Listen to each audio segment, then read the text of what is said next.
Muy buenos días, mis hermanos. Qué gozo es volvernos a reunir en este tiempo especial que el Señor nos regala para adorarle, para bendecirle, mientras esperamos el retorno de Cristo a la tierra. Mientras el Señor nos permite estar aquí, seguiremos adorando y bendiciendo su nombre. Seguiremos dándole gracias por todo lo maravilloso y lo bueno que Él hace en nuestras vidas. Por eso hoy la invitación es que tú le des gracias al Señor. Dale gracias por todo lo que vives, por todo lo que te pasa, por lo que te acontece, porque el Señor está en control. Dios, te damos gracias. Te adoramos y te bendecimos. Gracias, Señor. Vamos a iniciar diciéndole al Señor gracias en esta mañana. Oh Señor, le decimos gracias. Gracias, Señor. Gracias, mi Señor Jesús. Oh, gracias. Gracias. Gracias, Señor. Gracias, mi Señor Jesús.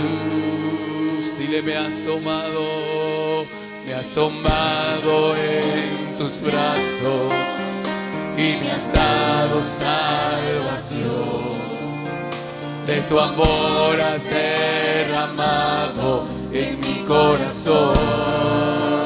No sabré agradecerte, no sabré agradecerte lo que has hecho por mí. Solo puedo darte ahora mi canción. Dile, te doy gracias. Yo te doy gracias. Gracias, Señor. Gracias, mi Señor Jesús. Oh, gracias.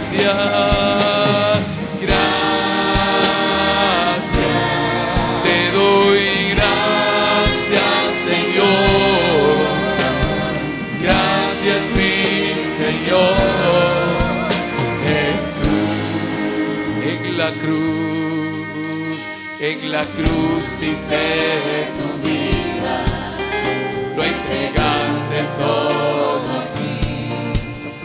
Vida eterna regalaste al morir. Por tu sangre tengo entrada ante el trono celestial. Puedo entrar confiadamente ante ti para darte, Señor, para darte las gracias. Gracias, Señor. Gracias, mi Señor Jesús. Oh, gracias.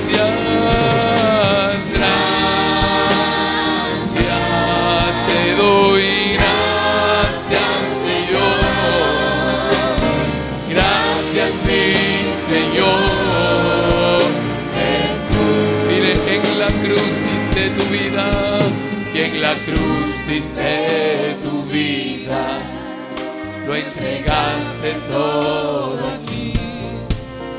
Vida eterna regalaste al morir. Por tu sangre tengo entrada ante el trono celestial. Puedo entrar confiadamente ante ti para darte las gracias, Señor, para darte las gracias.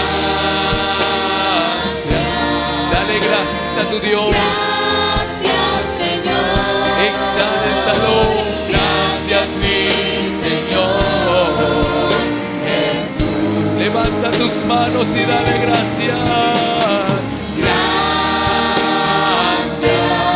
Te doy gracias, Señor. Oh, gracias. Gracias, mi Señor. Una vez más dile gracias. Oh, Jesús, gracias. Te damos gracias, Señor. Gracias, Señor. Eres merecedor. Gracias, mi Señor Jesús. Gracias, mi Señor. Gracias, mi Señor Jesús. A ti sea la gloria. Gracias, mi Señor Jesús. Es a Jesús a quien damos gloria, honra y honor, y al Padre bueno que envió a su Hijo para morir por nosotros en la cruz, y que ese sacrificio de Cristo en la cruz del Calvario nos hizo un pueblo especial, un pueblo que proclama las buenas nuevas de salvación, un pueblo que anuncia las verdades de Cristo. Le cantamos a Él. Somos el pueblo de Dios. Somos un pueblo especial. Créalo. Llamados para anunciar las virtudes de aquel que nos llamó a su luz. Somos el pueblo de Dios.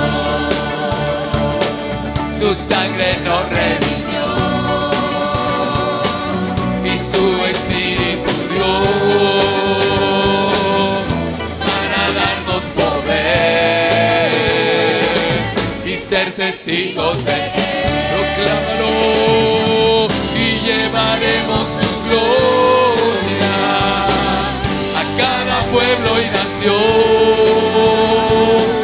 trayéndoles esperanza y nuevas de salvación. Y su amor nos impulsa. No nos podemos callar. Anunciaremos al mundo de su amor y verdad. Somos el pueblo de Dios. Somos un pueblo especial, llamados para anunciar las virtudes de aquel que nos llamó a su luz. Somos el pueblo de Dios. Su sangre nos redimió y su Espíritu dio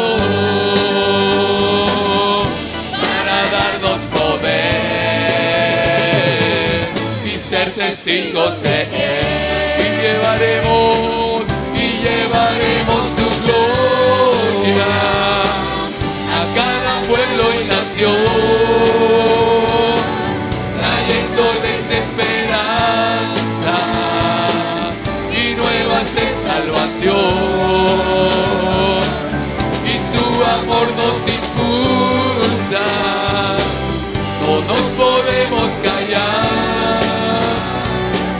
Anunciaremos al mundo de su amor y verdad. Anunciaremos al mundo de su amor y verdad. Anunciaremos al mundo de su amor y verdad.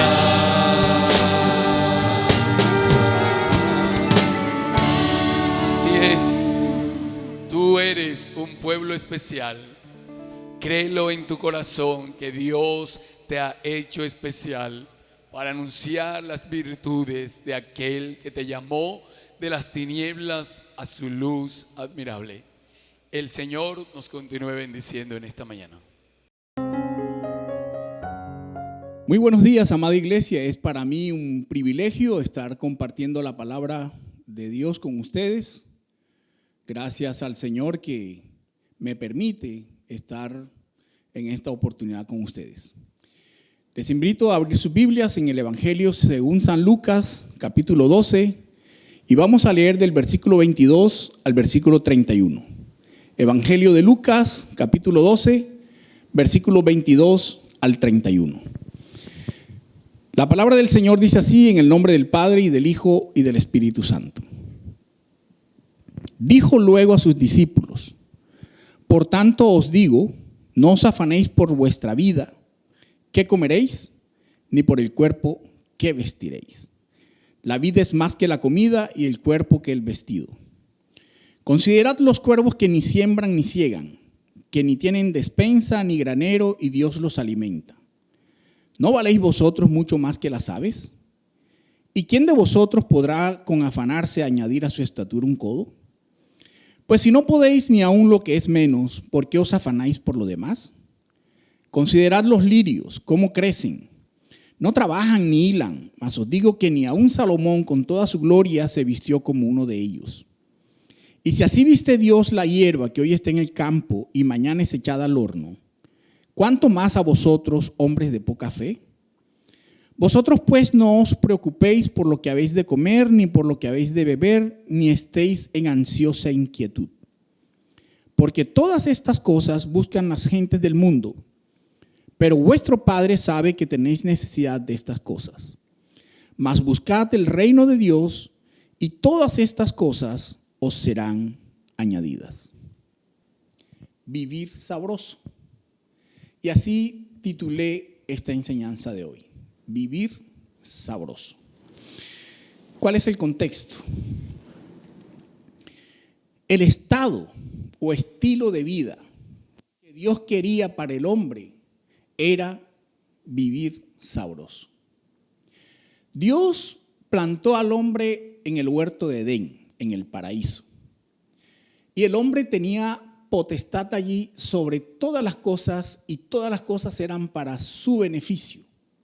Y él no necesitaba hacer nada, porque la Biblia dice que Dios mismo lo cuidaba. Y el hombre, con todos esos animales que lo rodeaban y todos los árboles que le rodeaban, estaba solo. Y dice la Biblia que vio Dios que el hombre estaba solo y formó entonces a la mujer y la constituyó en ayuda idónea. Entonces ese hombre que estaba solo ahora empieza a vivir acompañado. Antes vivía sabroso, ahora comienza a vivir más sabroso. Y dice la Biblia que ellos andaban desnudos y no se avergonzaban.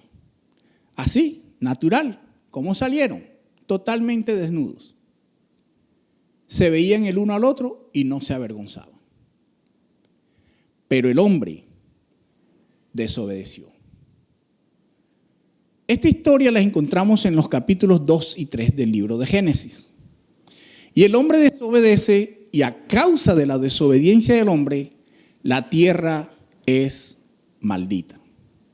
Y entonces ese hombre que estaba en el paraíso y que se podía beneficiar de todas las cosas que estaban en el paraíso sin esfuerzo, ahora tiene que trabajar la tierra para beneficiarse de los frutos de la tierra. Y para la mujer hay una sentencia, y es que ahora va a tener los hijos con dolores. Y no solamente eso, sino que ya no van a estar dentro del paraíso, sino que ahora van a estar fuera del paraíso. Entonces el hombre dejó de vivir sabroso en el paraíso para vivir lleno de afanes y angustias fuera del paraíso. Y eso es lo que leemos en el pasaje de la lectura de hoy, que en la versión Reina Valera tiene un subtítulo que se llama El afán y la ansiedad. Entonces, lo primero que leemos ahí es: no se afanen. Dice el Señor: no os afanéis. ¿Y qué es afanar? Vamos al diccionario de la Real Academia de la Lengua, el DRAE. Dice que es hacer diligencias con vehemente anhelo para conseguir algo. Y tenga en cuenta esa frase, vehemente, vehemente anhelo. Hacer diligencias con vehemente anhelo para conseguir algo. Pero también dice que es apurar. También dice que es trabajar con congoja, con esfuerzo, con aflicción, con desmayo.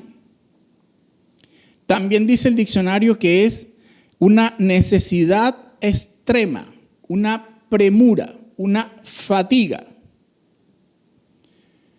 ¿Y se acuerdan que les dije que tuvieran en cuenta vehemente? Pues vamos a ver qué dice el diccionario de vehemencia. De vehemencia dice que es obrar de forma irreflexiva, dejándose llevar por los impulsos.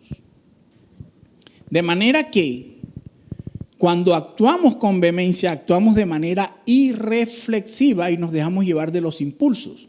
Y cuando nos dejamos llevar de los impulsos, nos convertimos o nos ponemos a la misma altura de los animales. Seres totalmente irracionales que no piensan. Eso es lo que hacemos cuando hacemos eso de esa manera, de vehemente anhelo de conseguir algo. No pensamos, somos irracionales. Y cuando buscamos esas cosas, eso es lo que llamamos las cosas que nos interesan, nuestros intereses. ¿Y qué son los intereses? Es lo que consideramos importante, pero también es lo que consideramos significativo para nuestras vidas. Y esos intereses en la Biblia son conocidos como tesoros. Y la Biblia define dos tipos de tesoros: tesoros terrenales y tesoros celestiales. Veamos una pequeña lista de tesoros terrenales. Fama, reconocimiento. ¿Cómo nos gusta? Claro que sí. Queremos ser reconocidos en todo lo que hacemos. Queremos que se nos tenga en cuenta. Queremos tener fama. De pronto no todos alcanzamos la fama de Shakira, la fama de Cristiano Ronaldo, de Messi, de Falcao, del Pibe. Pero queremos fama, todos de alguna manera queremos fama. Queremos ser famosos dentro de la universidad, dentro del colegio, queremos ser famosos en el vecindario, queremos ser famosos en nuestro lugar de trabajo, queremos ser famosos incluso aquí en la iglesia. Entonces, uno de las cosas, de los intereses, de los tesoros terrenales es la fama o reconocimiento. Otro es la profesión, la ocupación, el trabajo. Queremos ser reconocidos en nuestra profesión. Queremos ser reconocidos en nuestra ocupación y en nuestro trabajo. Y siempre anhelamos dar lo mejor de nosotros por esa profesión y a eso le invertimos mucho tiempo, a esa profesión, a esa ocupación o a ese trabajo. Y sigue la lista. Otra cosa que anhelamos mucho y que nos gusta mucho, el dinero, el cash money. Los bienes materiales, la casa, el carro. Queremos ir escalando. Tenemos una cicla, luego una moto, un carro y el carro ya primero de segunda, después ya queremos un carro nuevo, último modelo. Empezamos con un Renaultcito, después vamos subiendo, ahora es un Audi, un Mercedes-Benz, etc. Siempre tenemos el afán de querer tener más bienes materiales y más dinero y acumularlos, tenerlos allí guardados. Y otra cosa que podría ser espiritual, pero que lo hemos convertido en un tesoro terrenal o un tesoro material, nuestro ministerio. Nuestro ministerio, nos enorgullecemos del ministerio que tenemos. Soy el que mejor canta, soy el que mejor predica, soy el mejor ujier, soy el mejor diácono. Ese don que Dios nos ha dado, ese talento que Dios nos ha dado, se convierte en nosotros en un tesoro. Y el Señor nos invita a no hacer tesoros en la tierra. Las cosas materiales no deben ser nuestra prioridad. Y partiendo de eso, Pablo le aconseja a su joven discípulo Timoteo, en 1 de Timoteo capítulo 6, versículos 3 al 10. El apóstol Pablo le dice a Timoteo que se aparte de los falsos maestros que toman la piedad como fuente de ganancia. Aquellos que han convertido el púlpito en un negocio.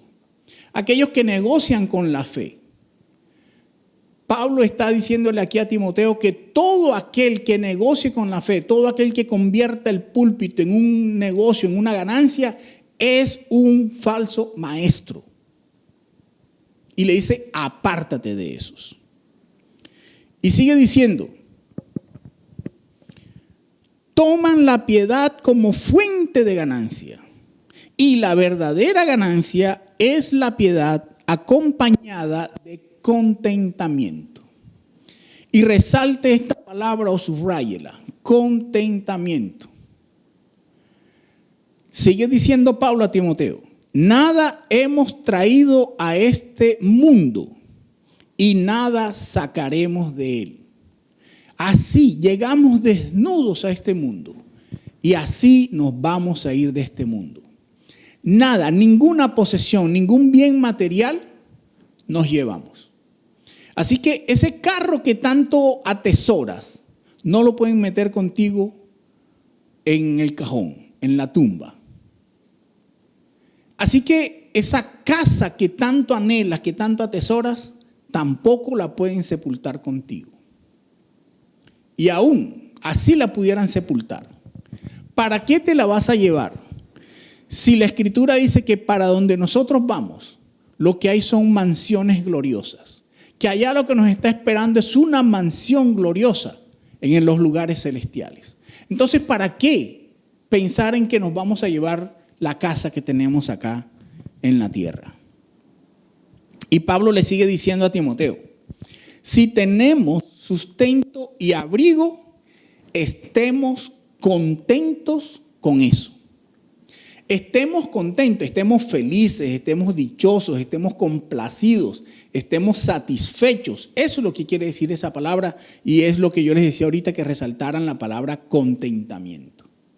Quiere decir que nada más necesitamos sustento y abrigo. Lo demás es ganancia, lo demás es añadidura.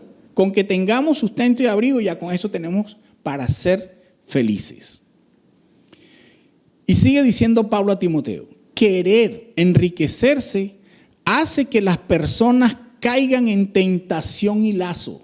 Mire, querer enriquecerse. ¿Y qué es lo que siempre anhelamos nosotros? Enriquecernos, tener más dinero, tener más bienes.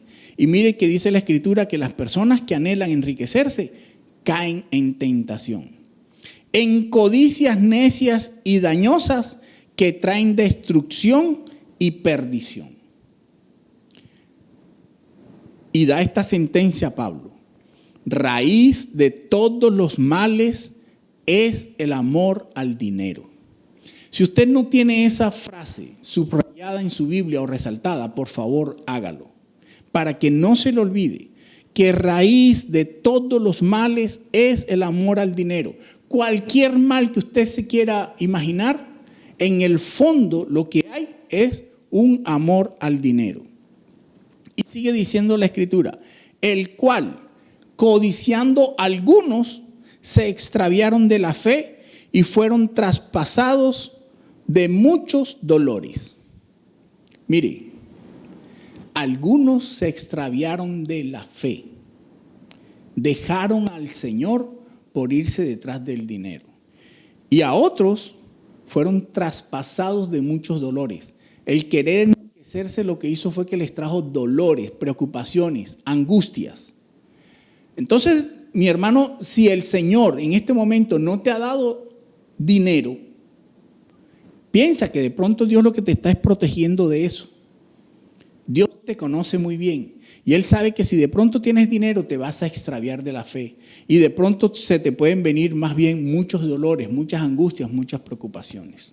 Lógico que todos quisiéramos ganarnos el baloto aún sin comprarlo, pero fíjate que el Señor nos está diciendo aquí que dejemos ese afán de querer enriquecernos, porque eso incluso nos puede extraviar de la fe. Y tengamos en cuenta que los bienes materiales son temporales, es decir, no son eternos, no duran para siempre. Los bienes materiales son insuficientes. ¿Qué significa eso? Que tú cada día quieres más.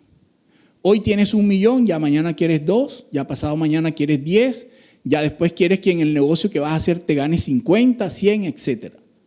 Hoy tienes una casa pequeña que es arrendada, pero ya mañana quieres una casa propia y luego te mudas a un barrio más elegante y luego te quieres cambiar de ciudad porque ya esta ciudad te está quedando muy pequeña. Es decir, siempre queremos más y más. Los bienes materiales se nos vuelven insuficientes, no nos satisfacen en todo. Los bienes materiales son corruptibles, es decir, se pueden dañar. Los vestidos se los come la polilla, los muebles se los come el comején, los aparatos se dañan, se oxidan, dejan de funcionar. Los bienes materiales también dicen que son expuestos. ¿Qué significa que son expuestos? Que están a la vista. Y como están a la vista, cualquiera los envidia y quiere poseerlos. Entonces por eso te roban, por eso te hurtan, por eso te atracan, te pueden hasta matar por quitarte los bienes materiales que posees.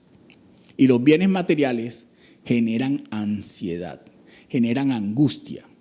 Querer tener bienes te genera preocupaciones. Y por eso el Señor en esta palabra que leímos de Lucas 12 dice, no se afanen ni siquiera por lo que van a vestir, por lo que van a comer, porque vuestro Padre sabe que ustedes tienen necesidad de esas cosas. Y dice el Señor entonces en Mateo capítulo 6 versículo 20 que en vez de pensar en bienes terrenales tenemos que pensar en bienes celestiales, en tesoros celestiales. Dice la palabra, hagan tesoros en el cielo, donde ni la polilla ni el orín corrompen y donde ladrones no minan ni hurtan. Esos son los verdaderos tesoros. Allá no va a llegar la polilla a comérselo. Allá no va a llegar el óxido a corroer. Allá no van a llegar los ladrones a robar. ¿Y cuáles son esos tesoros celestiales? Es invertir tiempo y esfuerzo en nuestra relación con Dios, en acrecentar, en mejorar nuestra relación con Dios. Cuando invertimos tiempo en eso, estamos haciendo tesoros celestiales. Pero también no es solamente nuestra relación con Dios. Tenemos que cuidar nuestra relación con los demás. Es muy importante que no solamente nos afiancemos con Dios, sino también afiancemos nuestras relaciones con los demás. Y afianzar nuestra relación con los demás es poner en práctica lo que Jesús nos había enseñado. Y es el segundo punto de nuestra enseñanza hoy, la política del amor. La política del amor es otro término que vamos a escuchar mucho en estos 4 años del próximo gobierno. Lo han venido mencionando y nosotros vamos a estar muy enterados de lo que está pasando con eso. ¿Y qué es eso de política del amor? Primero vayamos al diccionario y leamos qué es política, porque cuando hablan de política nosotros pensamos en esa gente que hace la politiquería y pensamos que nosotros no somos políticos. Pero resulta que a la luz del diccionario todos, absolutamente todos, somos políticos. Mira lo que dice el diccionario. Primera sección, es decir, primer significado. Política es la doctrina u opinión referente al gobierno del Estado. Primera cosa. Segundo, son las orientaciones o directrices que rigen la actuación de una persona en un asunto o campo determinado. Mire que son las directrices u orientaciones de una persona, o sea, de usted y mía, como individuos, como personas que somos. Y la tercer significado o tercera sección que dice el diccionario es manera como se conduce un asunto o se emplean los medios para alcanzar un fin determinado.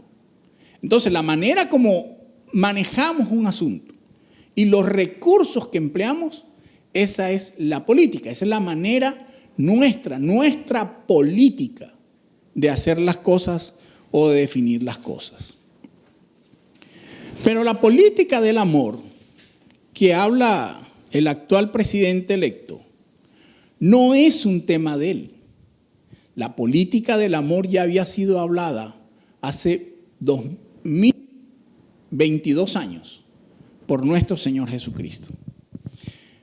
Miren lo que dice Marcos en el capítulo 12, versículos 28 al 31. Un escriba le preguntó a Jesús, ¿cuál es el primer mandamiento de todos? Y el Señor le respondió, el primer mandamiento de todos es, oye Israel, el Señor nuestro Dios, el Señor uno es. Y amarás al Señor tu Dios con todo tu corazón y con toda tu alma y con toda tu mente y con todas tus fuerzas. Este es el principal mandamiento. Y el segundo es semejante. Amarás a tu prójimo como a ti mismo. No hay otro mandamiento mayor que estos. Miren, un escriba, un estudioso de la ley que se supone debería conocer este tema, le hace la pregunta a Jesús. Y le hace una pregunta. ¿Cuál es el primer mandamiento? Pero el Señor siempre va más allá de nuestras expectativas. Y ese día el Señor estaba en promoción. El escriba le hace una pregunta y el Señor le responde dos. Le preguntó por un mandamiento y el Señor le da dos de una vez. Le da el primero y le da el segundo. Y ahí menciona entonces, amarás a Dios y amarás a tu prójimo. Esa es la política del amor. Amar a Dios y amar a tu prójimo. Vayamos a Romanos, capítulo 13, versículos 8 al 10. El apóstol Pablo, escribiéndole a la iglesia de Roma, le dice lo siguiente. No debáis a nadie nada, sino el amaros unos a otros, porque el que ama al prójimo ha cumplido la ley. Mire eso, resáltelo o subráyelo. El que ama al prójimo ha cumplido la ley. Y no solamente la ley divina, sino también la ley terrenal.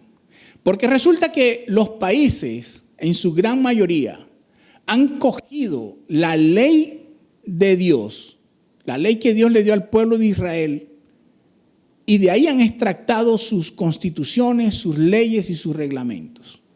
De manera que, sigue diciendo la Escritura, no adulterarás, no matarás, no hurtarás, no dirás falso testimonio, no codiciarás.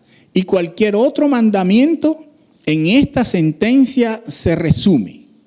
Amarás a tu prójimo como a ti mismo, así que el cumplimiento de la ley es el amor. Mis amados hermanos, si tú amas a tu prójimo, no vas a codiciar su pareja. Si tú amas a tu prójimo, no vas a atentar contra su vida. Si tú amas a tu prójimo, no vas a hurtar sus bienes. Si tú amas a tu prójimo, no dirás contra él falso testimonio, no dirás engaño, no chismearás en contra de tu prójimo. No codiciarás nada de lo que tenga tu prójimo.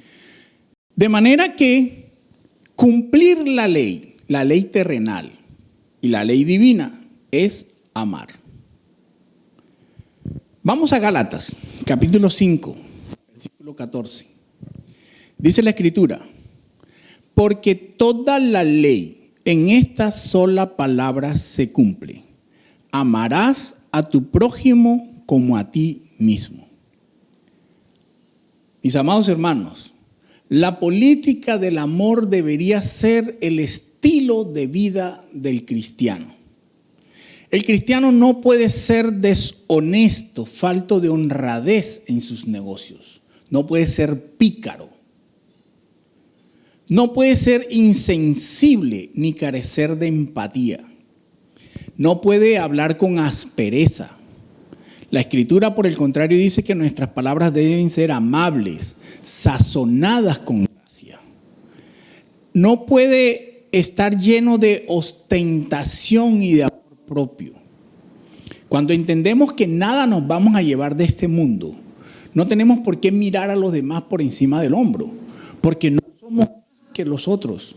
El día que nos vayamos de aquí nos vamos totalmente iguales a cómo se van a ir los otros. No puedes juzgar a los demás. Yo tengo que entender la situación por la que el otro está en la situación en la que está pasando. El amor se manifiesta en obras y las obras fortalecen la fe. Recuerde que la fe sin obras es muerta y el amor hay que demostrarlo. Y el amor se demuestra con obras también. Y mire lo que dice Apocalipsis capítulo 2 versículo 2. En el mensaje a las iglesias, el Señor le dice a la iglesia de Éfeso: yo conozco tus obras. De manera que el Señor conoce todos nuestros hechos, todo lo bueno y todo lo malo, incluso lo que hacemos y lo que dejamos de hacer, las omisiones que tenemos. Gálatas capítulo 5 versículo 6 dice: lo que vale en Cristo no es la circuncisión ni la incircuncisión, sino la fe que obra por el amor. Lo que vale en Cristo no es la simbología, no es el ritualismo. Lo que vale en Cristo es la fe. Y esa fe obra por el amor. Pero Jesús va más allá. No solamente tenemos que amar a nuestros enemigos, no solamente tenemos que amar al prójimo, a los próximos, a los cercanos. Jesús nos dice que tenemos que amar también a los enemigos. Veamos lo que dice Mateo capítulo 5 versículo 44. Pero yo os digo, amad a vuestros enemigos, bendecid a los que os maldicen, haced bien a los que os aborrecen y orad por los que os ultrajan y os persiguen. Y en la campaña se escuchaba decir entonces que en este tiempo, en este gobierno que viene, va a haber una persecución contra la iglesia. Pero mire lo que dice la Biblia, que tenemos que orar por los que nos ultrajan y nos persiguen. De manera que si el actual presidente y la vicepresidenta, los presidentes que van a entrar ahora en el próximo gobierno, nos persiguen, antes por el contrario lo que tenemos que hacer es orar por ellos.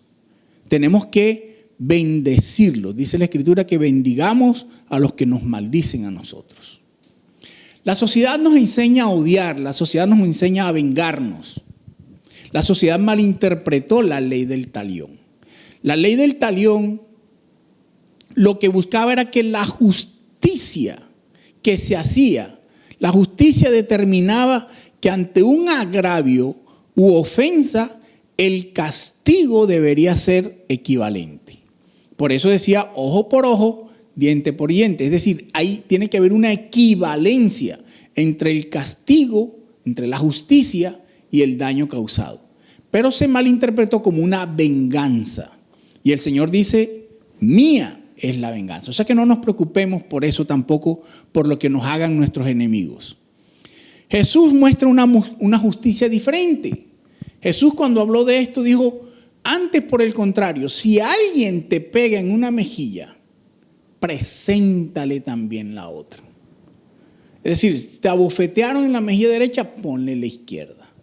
Mire lo que dice el Señor, no vayas a golpear a esa persona, no te vayas a enfrentar a esa persona. Antes por el contrario, ponle la otra mejilla. No hagamos justicia por nuestras propias manos, no nos venguemos. Tenemos que practicar el amor y el perdón. De manera, mis amados hermanos, que cuando nosotros dejamos de vivir sin afanes, dejamos de vivir sin angustias, cuando nosotros practicamos la política del amor, llega el tiempo del cambio. Y ese es el tercer punto de nuestra enseñanza hoy, el tiempo del cambio. Cuando comienza un nuevo gobierno, siempre se habla de cambios.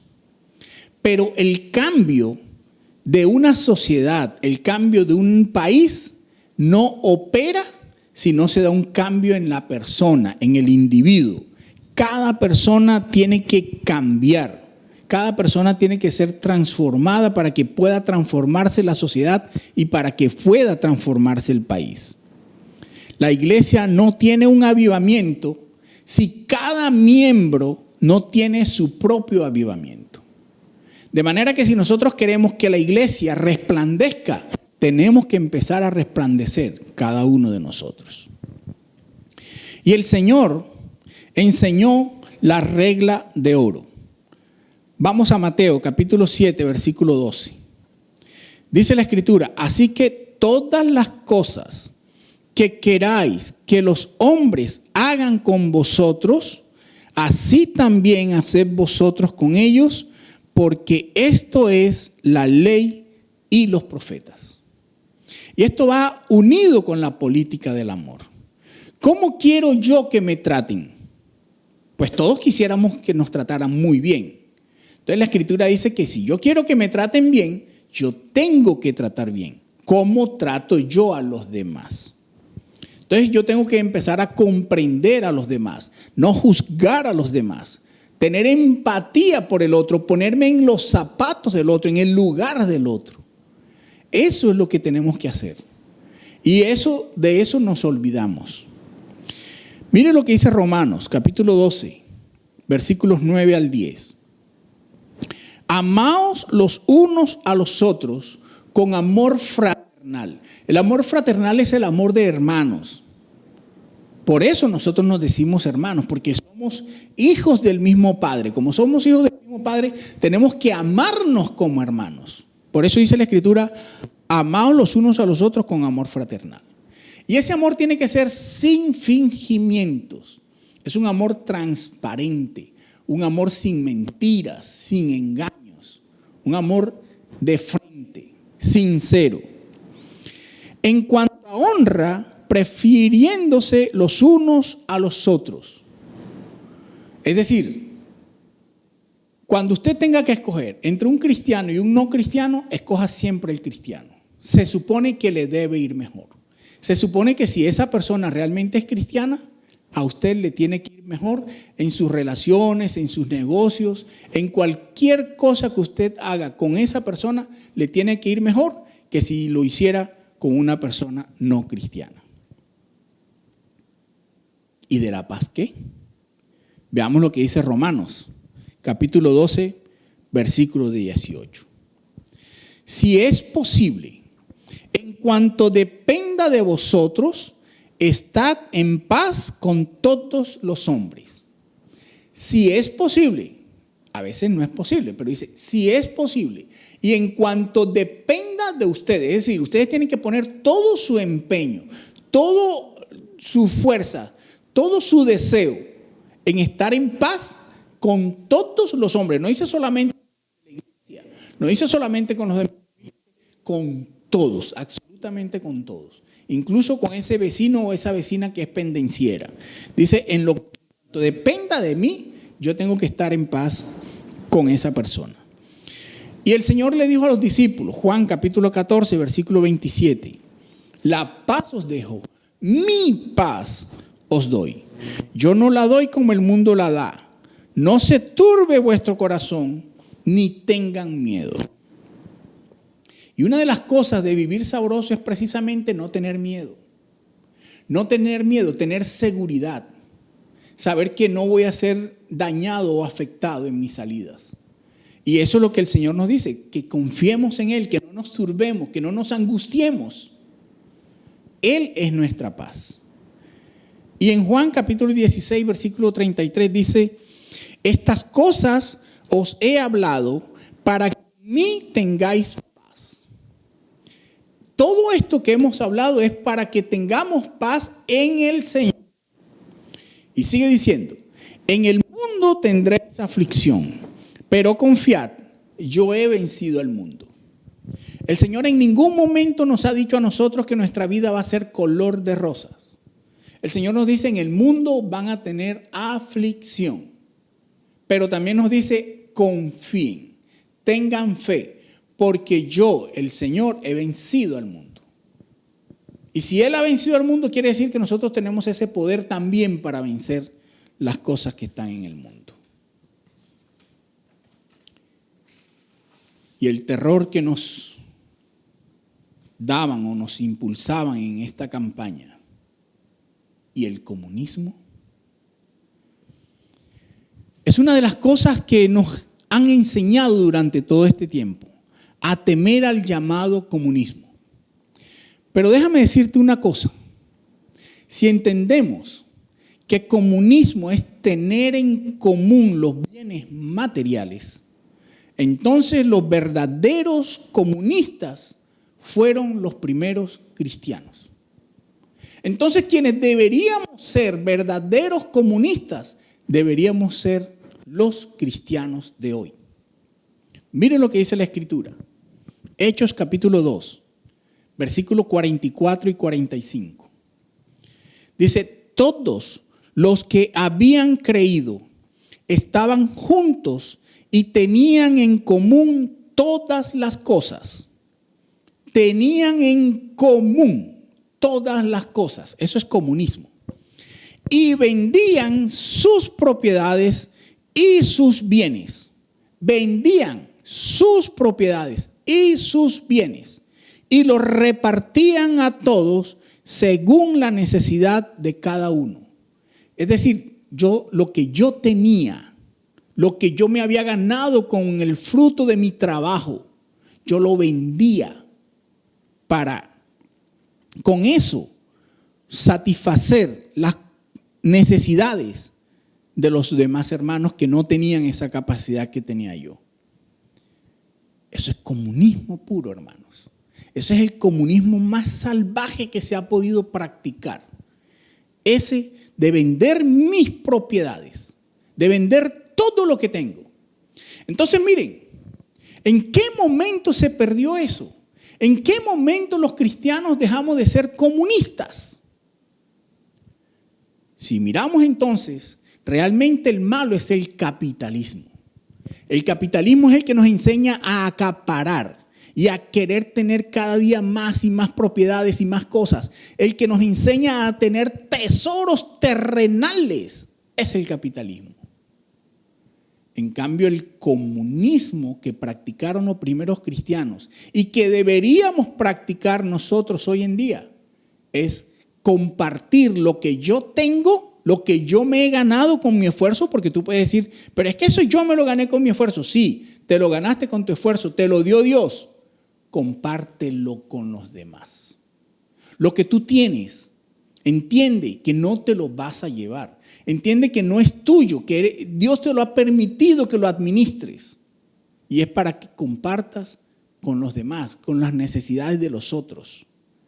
Es cierto que el comunismo como sistema político ha fracasado en el mundo. Pero ha fracasado precisamente porque el hombre todo lo corrompe, el hombre todo lo daña. Entonces, ¿en qué momento ese comunismo que se practicaba en los primeros cristianos cambió? Pues en el momento en que hubo algunas personas, algunos dirigentes que empezaron a acaparar ellos, a ser capitalistas ellos y que comunistas fueran los demás. Ahí se daña el comunismo. Pero eso no fue lo que nos enseñaron los primeros cristianos. Entonces, ser comunista implica ser desapegado de los bienes materiales. Y eso es lo que el Señor nos dice. No se apeguen, no se afanen, no se angustien por las cosas terrenales. No hagan tesoros en la tierra. Como reflexiones finales, amados hermanos, una cosa que dicen algunos que he escuchado es que el diablo nos impuso a Petro. Pero yo lo que leo en la Biblia es diferente. En la Biblia yo lo que leo es que Dios es el que quita reyes y pone reyes. Así que tenemos que entender que el actual presidente, el presidente electo y la vicepresidenta electa están allí porque Dios lo permitió. ¿Para qué lo permitió Dios? Eso es lo que no sabemos. Es lo que vamos a ver en el transcurso de este tiempo. Pero están ahí porque Dios lo permitió, porque Dios es el que quita reyes y pone reyes. Y usted me podrá decir, no señor, eso lo eligió fue el pueblo, porque el pueblo es el que vota. Ay, ¿usted cree que Dios no puede coger en el momento en que usted va a marcar allí su candidato? ¿Dios no puede coger su mano y hacer que usted marque otro candidato? Claro que lo puede hacer. Entonces usted me puede decir, pero es que entonces el hombre está perdiendo ahí el libre albedrío. Dios hace como Él quiere. Hay un texto bíblico que nos habla de que el pueblo sirio, el ejército sirio, tenía rodeado al ejército de Israel. Y el ejército de Israel estaba temeroso de los sirios.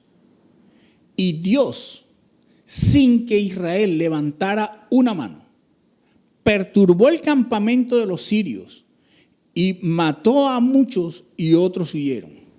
Sin que Israel levantara la mano. Para que no fuera a decir Israel que había sido por su fuerza o por sus méritos. No, lo hizo Dios. Así que Dios hace como Él quiere, porque Él es soberano. Y usted me puede decir, pero es que este Señor va a perseguir la iglesia.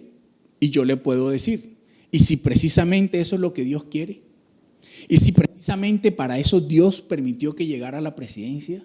Para que persiga a la iglesia, porque de pronto Dios lo que quiere es que la iglesia sufra una persecución, a ver si se pellizca, a ver si sale de esa zona de confort en la que estamos sumidos.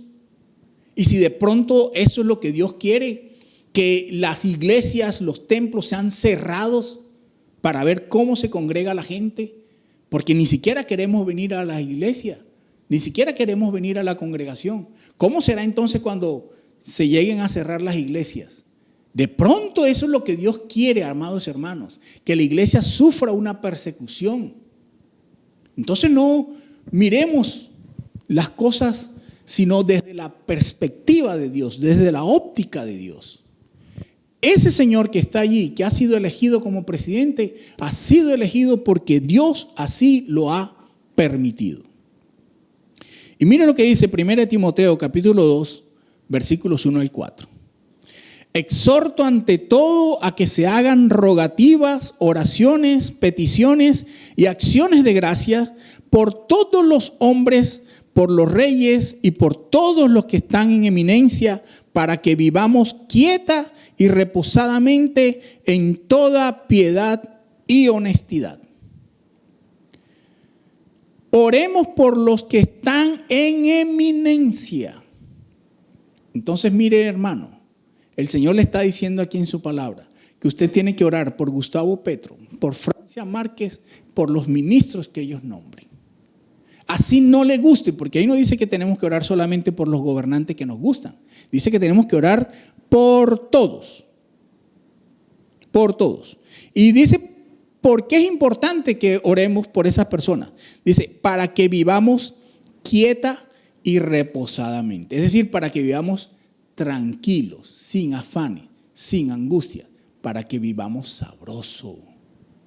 Y en la versión del lenguaje actual y la versión, nueva versión internacional, aquí hablan de que para que vivamos con dignidad. Para que vivamos con dignidad, con el respeto que cada uno merece. Porque esto es bueno, sigue diciendo Pablo a Timoteo, porque esto es bueno y agradable, delante de Dios, nuestro Salvador, el cual quiere que todos los hombres sean salvos y vengan al conocimiento de la verdad. Que es que Pedro es ateo. Pues, amado, aquí lo que el Señor está diciendo es que Dios quiere que todos los hombres sean salvos. Aún Gustavo Petro, Dios quiere que sea salvo. Y dice que venga al conocimiento de la verdad. De pronto Dios lo tiene en ese lugar precisamente para que venga al conocimiento de la verdad. Entonces no nos angustiemos. Practiquemos la política del amor. No es una política de Gustavo Petro y Francia Márquez, es una política que enseñó Jesucristo hace más de 2000 años. De manera que cuando vivimos sin afanes, sin ansiedades, practicamos la política del amor y opera el cambio en nosotros, comenzamos a vivir sabroso. Que Dios le bendiga, mis amados hermanos.